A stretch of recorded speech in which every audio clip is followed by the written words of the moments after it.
It's me Anjali. चाहिँ हामी चाहिँ बिहामा जान लागेको अस्ना दिदीको। हामी चाहिँ म र स्वस्तिका चाहिँ बिहा नजाने भन्दा जाने प्लान बनाऊ। यहाँ यस्तै हुन्छ हाम्रो त अब के हो ल। What the hell? That is a primer, not a hell. Thank you, baby. भयो के धेरै लाउँदिन। लगाऊ राम्ररी बनाऊ। यो चाहिँ दुईजना मिलेर यहाँ मेकअप गर्न लाग्यो। हाम्रो मेकअपलाई चाहिँ जज नगरिदिनु होला। जस्तो भए पनि राम्री छ भनिदिनु होला। नराम्रै भयो भने राम्रो छ भनिदिनु होला। हामी चाहिँ खुसी हुन्छौँ। अस्मिता दिदीलाई कङ्ग्रेचुलेसन भनौँ न एउटा। अस्मिता दिदी धेरै धेरै बधाई छ हजुरलाई। हजुरको म्यारिड लाइफ चाहिँ राम्रो होस्। होइन भइसक्यो होइन आउने दिनहरूमा बिना धेरै माया गरून्। खुसी देख्न पाऊँ सधैँ। हामीलाई नबिर्सिनु, फोन गरिराख्नु। बिर्स्यो जहाँ भयो नि हाम्रो यो म्यासीमा चाहिँ नजानु होला। हाम्रो यो कपडा खोज्दाको यो म्यासी हो। त्यही भएर चाहिँ नजानु होला। हामी चाहिँ साडी लाउनु लागेको तर साडी पनि यस्तो धमाधुस लाग्यो चाहिँ हामी चाहिँ रेडी हुन्छौँ। अनि त्यसपछि बल्ल भेट हुन्छौँ। अनि मैले चाहिँ अस्मिता दिदीको घर गएर के कस्तो हुन्छ त्यो पनि देखाउँछु। अस्मिता दिदी कसरी रेडी हुनुहुन्छ त्यो पनि देखाउँछु। अनि म चाहिँ यति ढिलो भइसक्यो होइन। अब यति अस्मिता दिदीको बिदाई भइसकेछ भने त अब त्यो मेरो ग्यारेन्टी भएन। भएन भने चाहिँ म देखाउँछु। This is my final look. अब हामी चाहिँ अब जानु लागेको दिदी घर। इनको नि फाइनल लुक भइसक्यो। हाम्रो त रेडी भइसक्यो।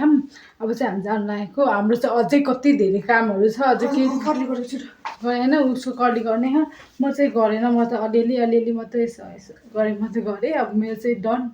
कपाल काट्नुको फाइदा चाहिँ यही हुन्छ क्या।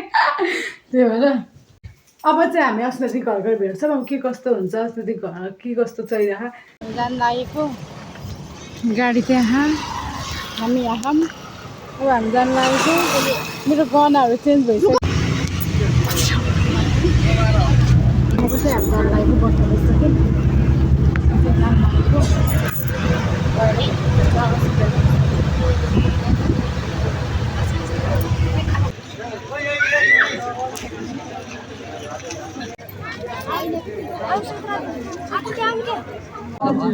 भन्छ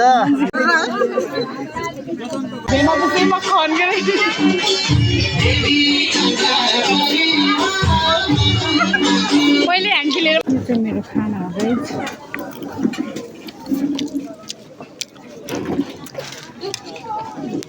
नुनै राखेन।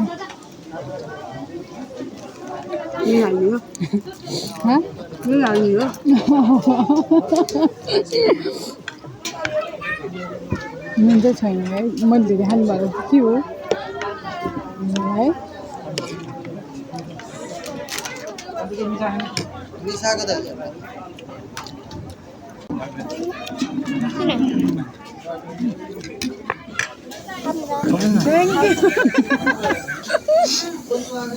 ठिक छ। अब चाहिँ अब हामी एकछिनमा निस्किन्छौँ दिदीको बिहाबाट। अनि घर भेट्नुपर्छ ल। दिदी बिचरा कस्तो इमोसनल हुनुभयो। मलाई पनि कस्तो नराम्रो लागेको भाइ। अघि त त्यो गिर्ने बित्तिकै के कस्तो यस्तो हग्गरी रुम जस्तो भएको त्यो गाह्रो भएको दिदीलाई देखेको त देख्ने बित्तिकै के त्यही त। अब हेर अब म बिताइसम्म चाहिँ नबस्ने नै भनेको। किनकि अब हाम्रो घर जान ढिलो हुन्छ। अनि अर्को कुरा चाहिँ दिदी रोको नि हेर्न सकिन्न। त्यही भएर म चाहिँ आजभोलि कति छिटो इमोसनल हुन्छु त्यही भइसक्यो। अनि अस्मिता दिदीको लागि चाहिँ धेरै धेरै बधाई अनि धेरै धेरै माया धेरै धेरै सम्झना अहिलेदेखि नै। किनकि अस्मिता दिदीको अहिलेको त्यो हेर्दाखेरि चाहिँ कस्तो माया लागेको कि कस्तो इमोसनल जस्तै फिल भएको। किन भएन हेर्नै मसँग मनै छैन मुटु नै छैन। हेर्नै अस्मिता दिदी हेर्नु मैले हजुरको लागि भने यस्तो इफेक्ट हालेर यो हेर्नु त यस्तो राम्रो फुल ल्याइदियो। किन थालेर त्यो गनायो क्या हातमा। त्यो के अरे त्यही त अस्ति घर के त जङ्गल रहेछ। त्यही भएर तर त्यही त अल्छी पनि लाग्यो। अब घर पनि जाने हो। अब घाम पनि अस्ताउन आँटिसक्यो। अनि त्यही हो। अब त्यही अपडेट दिन आँटिसक्यो अस्ताउन घाम डुब्न लाग्यो हुन्छ। व्याकरण मिलाऊ। Both are same. No not same. मेरो लागि त सेम हो नि। मलाई हेर्ने जतिहरू म जस्तै हुनुहुन्छ घाम सुत्यो त्यही भएर अब स्वस्तिका चाहिँ अलिकति पढिलेखेको परिन् म चाहिँ अलि अनपढ गवार पढेँ त्यही भएर पनि होला अब ठिकै छ केही भएन सँगै दिएको होइन र 12 त हामी चाहिँ अब जान्छौँ अब घर जान्छौँ दिदी धेरै धेरै माया धेरै धेरै सम्झना हामीले चाहिँ त्यही भन्न पाएनौँ किनकि अब भिड हुनुहुन्छ आज त दिदी सेलिब्रेटी जस्तै हुनुभयो त्यही भएर चाहिँ धेरै धेरै माया धेरै धेरै सम्झना अनि धेरै राम्रो हजुरको म्यारेज लाइफ चाहिँ यति राम्रो होस् कि हाम्रो पनि याद नआउने गरेर भेनाजले त्यति धेरै माया गर्नुभएको होस् त्यही हो भएको होस् होइन कि गर्नुहुन्छ कस्तो भएको होस् हो र मतलब बी पोजिटिभ होस् भनेको के हो त नेगेटिभ हो होस् होइन कि भइसक्यो भन्ने हो भइसक्यो हुँदैसक्यो बल्ल बिहा हुँदैछ नि त भन्न हुन्न के हो यो कुरा चाहिँ होस् भनेको त अब हुन पनि सक्छ नहुन पनि सक्छ नि त अनि भइसक्यो भनेपछि अब त्यो हुन्छै हुन्छ एनी आऊ त्यो नभएर पनि हुन्छ तिम्रो लोजिक चाहिँ मैले बुझेन है म अलिकति ढिलो बुझेँ मेरो मेमोरी छ ढिलो बुझ्ने मेमोरी छ उसले चाहिँ के भन्न खोजेको हो कृपया मलाई विद्यान्त सहित भनिदिनु होला घरि घरि फेरि नेपाली यस्तो आउँछ कि कसैले बुझ्दैन भनेको घरि घरिको नेपाली फेरि यस्तो आउँछ कसैले बुझ्दैन नि त्यो भएर डन्ट बी के भन्छ त्यसलाई म तिमी वर्ष पनि बोल्नै सकेन क्या म के मैले खान्छु र कपलक्कै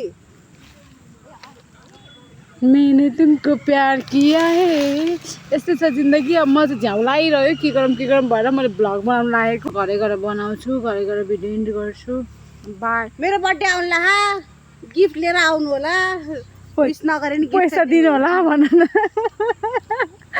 आज कति गते आज 27 गते हैन 28 29 29 को महिना हो एक गते ठ्याक्कै तिम्रो बर्थडेको दिन मेरो व्रत हो तिम्रो बर्थडेको दिन राम्रो दिन पर्यो एकादशीको दिन पर्यो हो अनि त्यही भएर ल अहिलेदेखि नै सबभन्दा सुरुमा मैले happy birthday to you my jaan भन्न चाहे 1 गते बर्थडे 27 गते विश गर्छन् यस्तो के विश हो यो भनेको सबभन्दा पहिला मैले गरेको बुझ्यौ म त फेरि त मम्मीको पेटमा हो 1 गते अनि मम्मीलाई पहिले मैले कङ्ग्रेचुलेसन भनेको नि त मलाई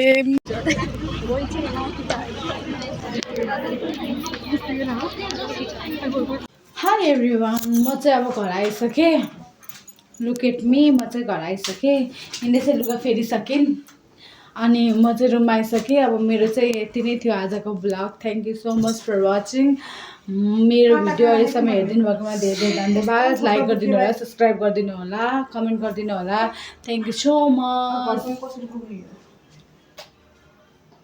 बाई गरिदेऊ बाई हरे कृष्ण बाई बाई